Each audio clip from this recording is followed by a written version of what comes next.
That wasn't as sketchy as I thought it would be, but got as much as we could. I'm not gonna get the very, very top. I don't feel safe enough to go all the way up there, but I'm gonna get that other side real quick, and then we'll start painting that white.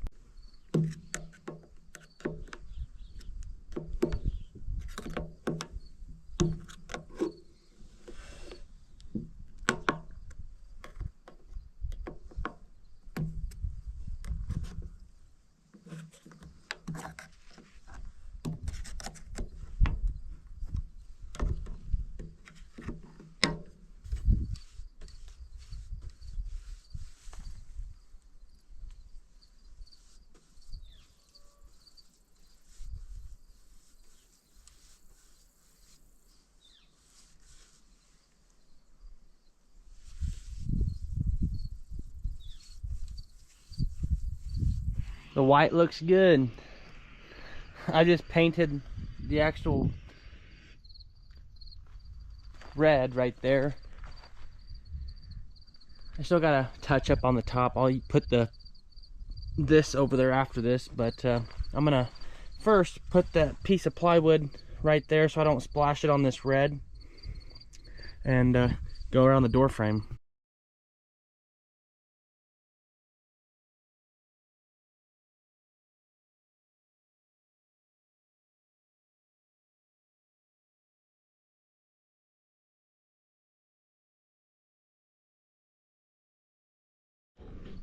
The white is done. It's not perfect. There's a few spots that we need to touch up on the red, like on top of that, on the side. But it really makes it pop. Also got this side done. Painted the door up top white too. Karis is taking in the views.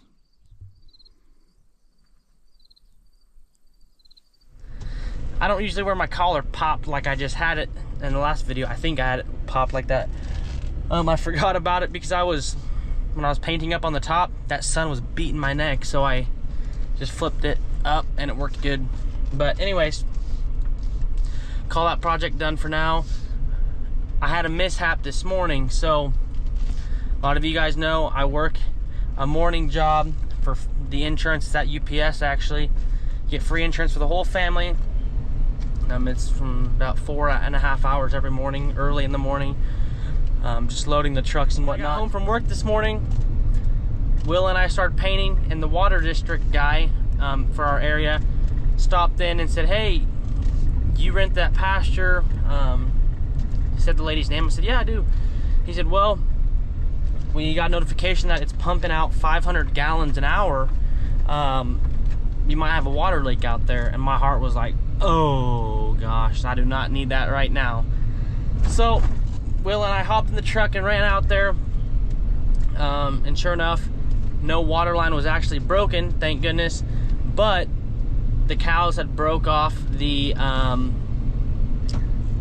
float for their tank. So I didn't really look at it. I just turned the water off. The tank was full, and I said I'll come back and deal with that once I get Willa home and once my wife gets home as well. So we're gonna drive up there, check that out. I already checked the cows today, don't need to check them again. Nobody's really getting close.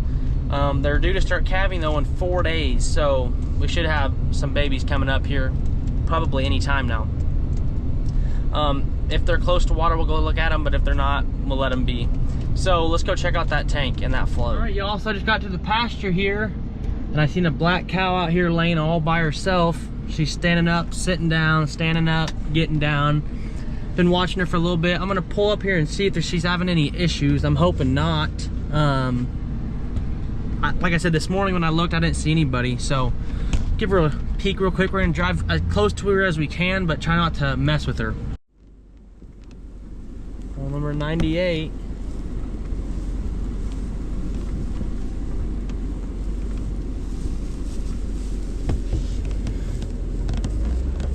Yep, she's gonna have a calf soon. She doesn't look like she's in too much pain or anything. I don't see any feet sticking out. So we're gonna leave her be for a little while. I might run to town real quick and get a float. I'll be gone for about an hour and come back, and if she doesn't have a calf on the ground, I might have to see if we can't help her out or see what we can do here. So anyways, let's check out this float and see what we can get going. Okay, so it looks like it's the threaded piece that goes on. Let's try to get it off real quick.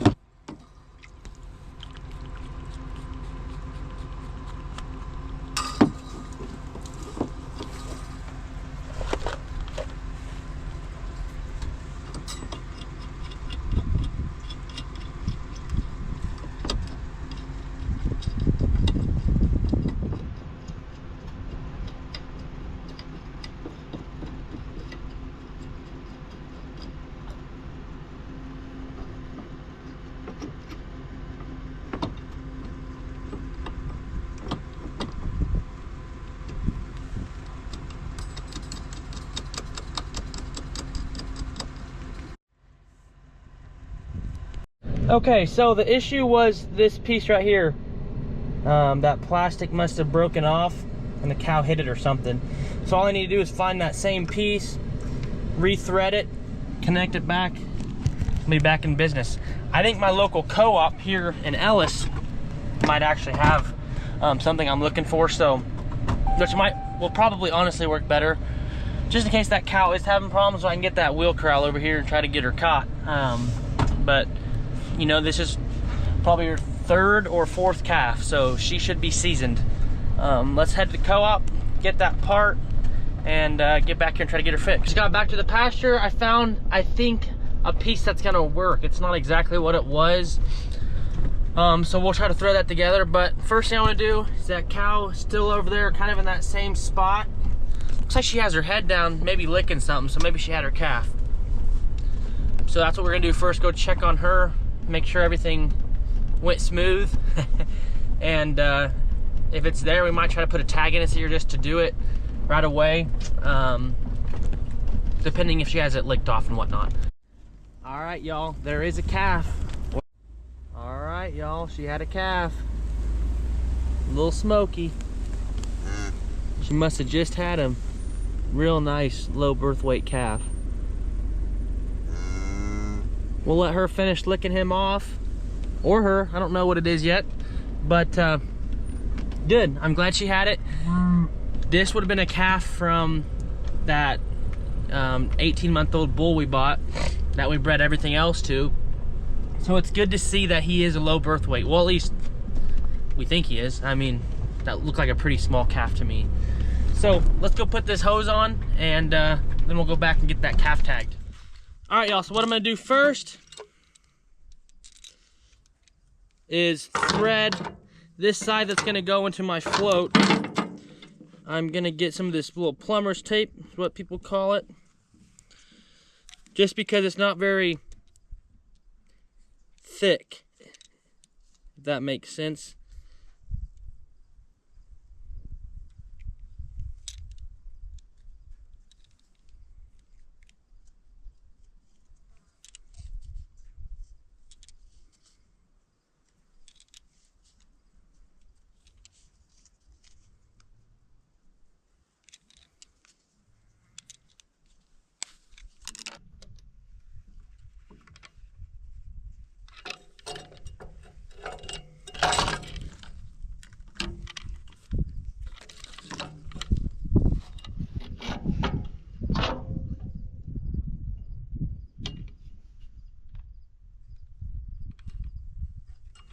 So what I'm doing, so it's so tight, I'm sticking it in between my pickup and just turning it to tighten it up. It's gonna put some plumber's tape on this as well. It ain't gonna hurt nothing.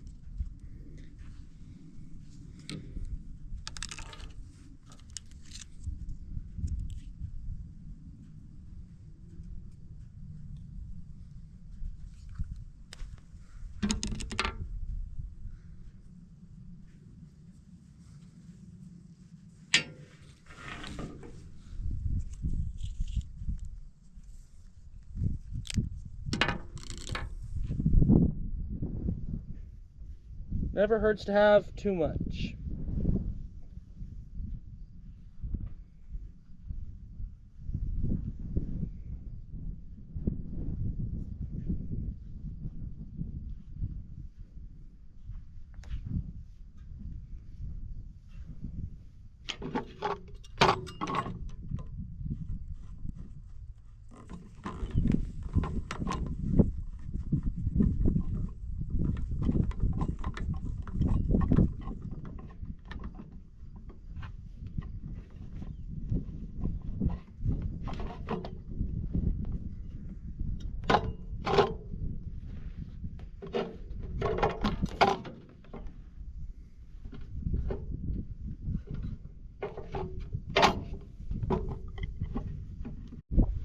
All right, y'all, right now I'm gonna put this back into the hydrant.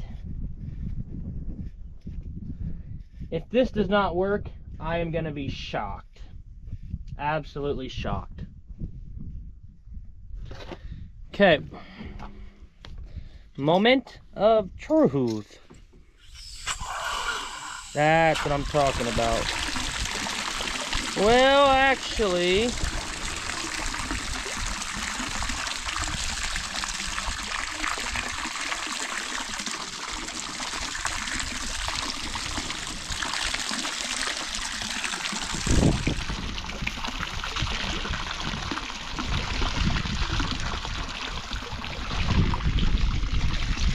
now we're not leaking.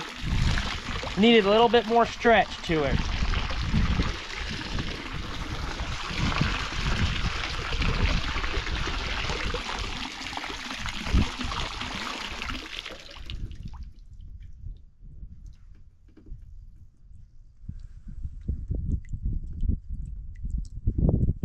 It's leaking a little bit, but this isn't a permanent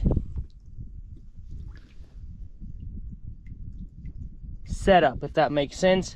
I need to get a better attachment for that. So I think it's gonna be fine for now, because tomorrow when I go back to town, I still want to go back to town. I bought this at the store for, I mean at the co-op, I want to say for a couple bucks, maybe $2. So it'll at least let me water these cows today, so I don't have to worry about it. Now I gotta grab this nut in the bottom of the water. Okay. Go ahead and throw this back on.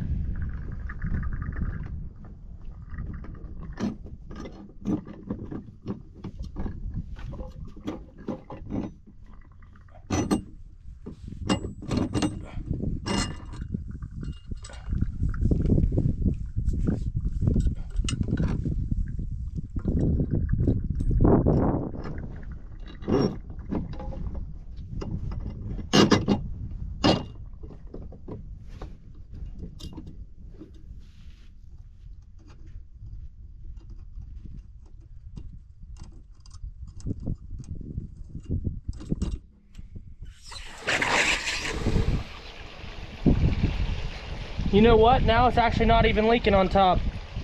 We'll monitor it. I'll probably buy the piece just to have it, just in case. But I'm not seeing any leakage from any direction. Then up top. Nah, I guess there might be a little bit here. Like I said, that's fine as long as we can have the float off. If it drips a little bit, I'm fine with that. Till tomorrow. But at least now these cows got water. Yep. I'm good with that fix. No makeshift fix. We're gonna go over there, tag that calf, number 98. So I'll get the tag and everything written. The bulls go into the left ear tag, and the heifers go to the right.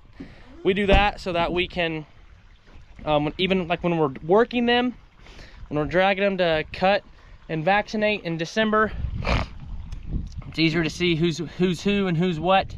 But also just for us to know, okay, we have 16 steers or bulls and 16 heifers, or vice versa. So that cow still has her tail up. I don't know what she's doing. Let's jot over there, get it tagged. It's probably been 30-40 minutes. If I remember right, last year when I tagged her calf, she was a little bit so we'll just get the GoPro set up, get her tagged, get out of there. Get the fuck back.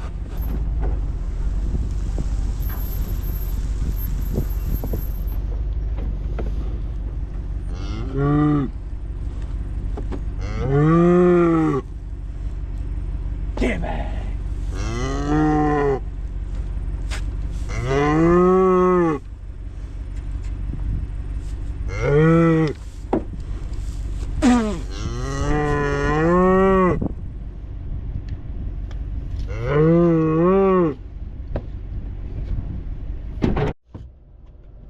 As you guys can see, my remembrance was right. She is not very happy. And you guys want to know what's also funny about that cow is when we preg checked, we had them all in the wheel corral. She put her head underneath the whole wheel corral, lifted it up and got out. So we just put her with the bred cows. We were hoping she was bred. We didn't even know. She didn't get dewormed before we went out. Nothing. First calf. So, oh well. I am happy. It was a heifer. You know, we always hope for a bull because the bull calf brings about 150 bucks more just for being a bull calf. And so, anyways, we'll take it. It's a live calf. I'm not gonna complain about it. So, while we're ready looking, we might as well look and see if we find any more calves or not. And just check everybody while we're here.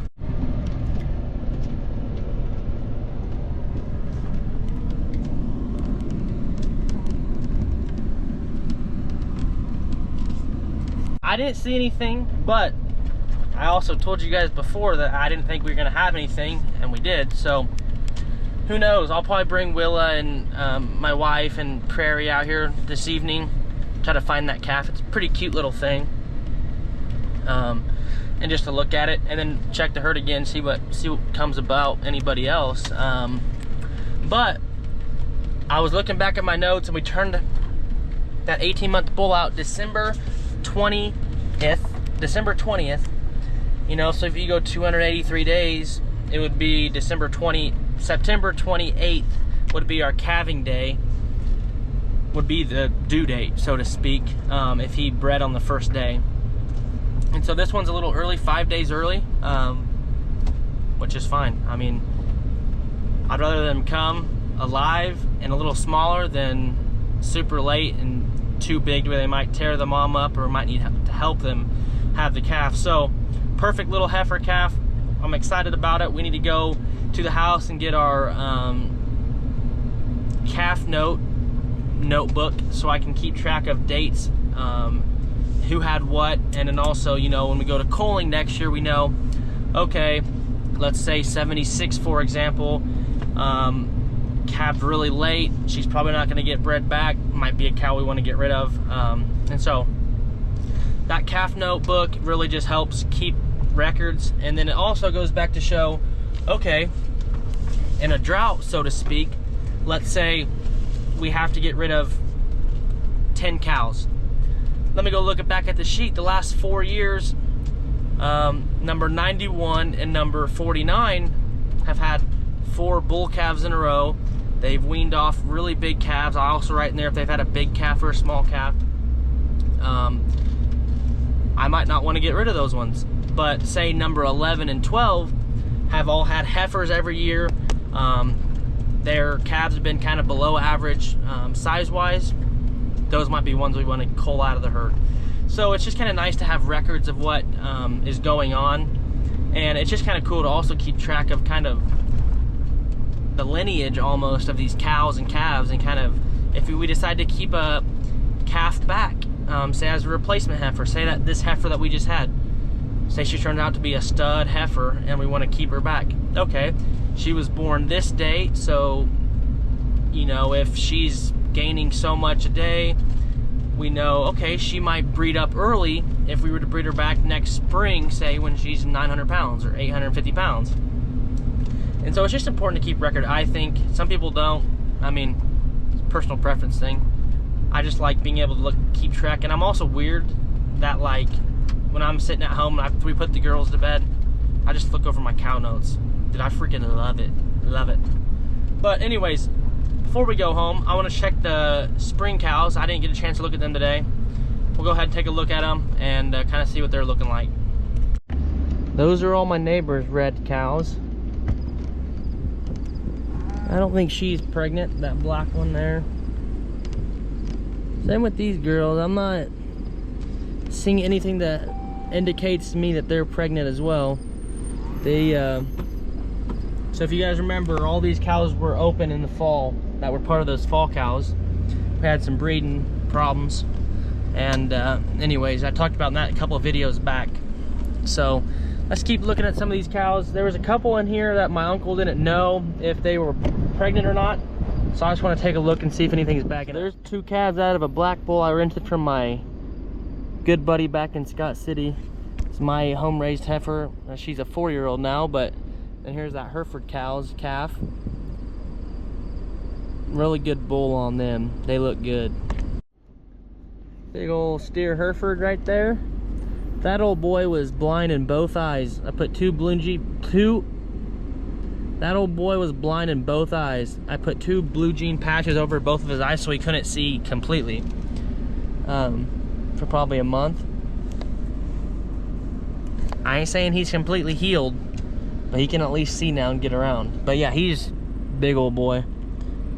I bet he's over 4. Maybe he might be close to 5, to be honest with you. But our plan is to get some of those cows, all these cows, walked back to my place. We'll do a little cattle drive, get them back to my place to where we can preg check them, wean these calves off, and then the cull cows we're getting rid of that we wanted to fatten up a little bit this summer, we decided we're gonna get them to the sale barn as well. And then probably this Hereford cow for sure, I want to get rid of her. She's not really worth nothing to me. Her calf's gonna basically pay for the pair when I bought them, when I sell her. So anyways, guys, we're going to, oh, another thing I want to mention to you guys, I told you we were going to get rid of the yearlings this week. Feed yard called and they said, hey, anyway, you can do it next week, which isn't really ideal because it's just another week on my grass. That's kind of, they're hurting it, but I said, yeah, that's fine. We'll just wait till the beginning of next week. So we won't be shipping them this week. We're gonna wait till next week. Kind of go from there. So anyway, guys, I am going to head out here, head back home, get my calf book, get all that written in there, and might get into a few little things here and there. But really, guys, I'm about done for the day. So I appreciate you guys watching. We'll catch you guys tomorrow in the next one. Peace.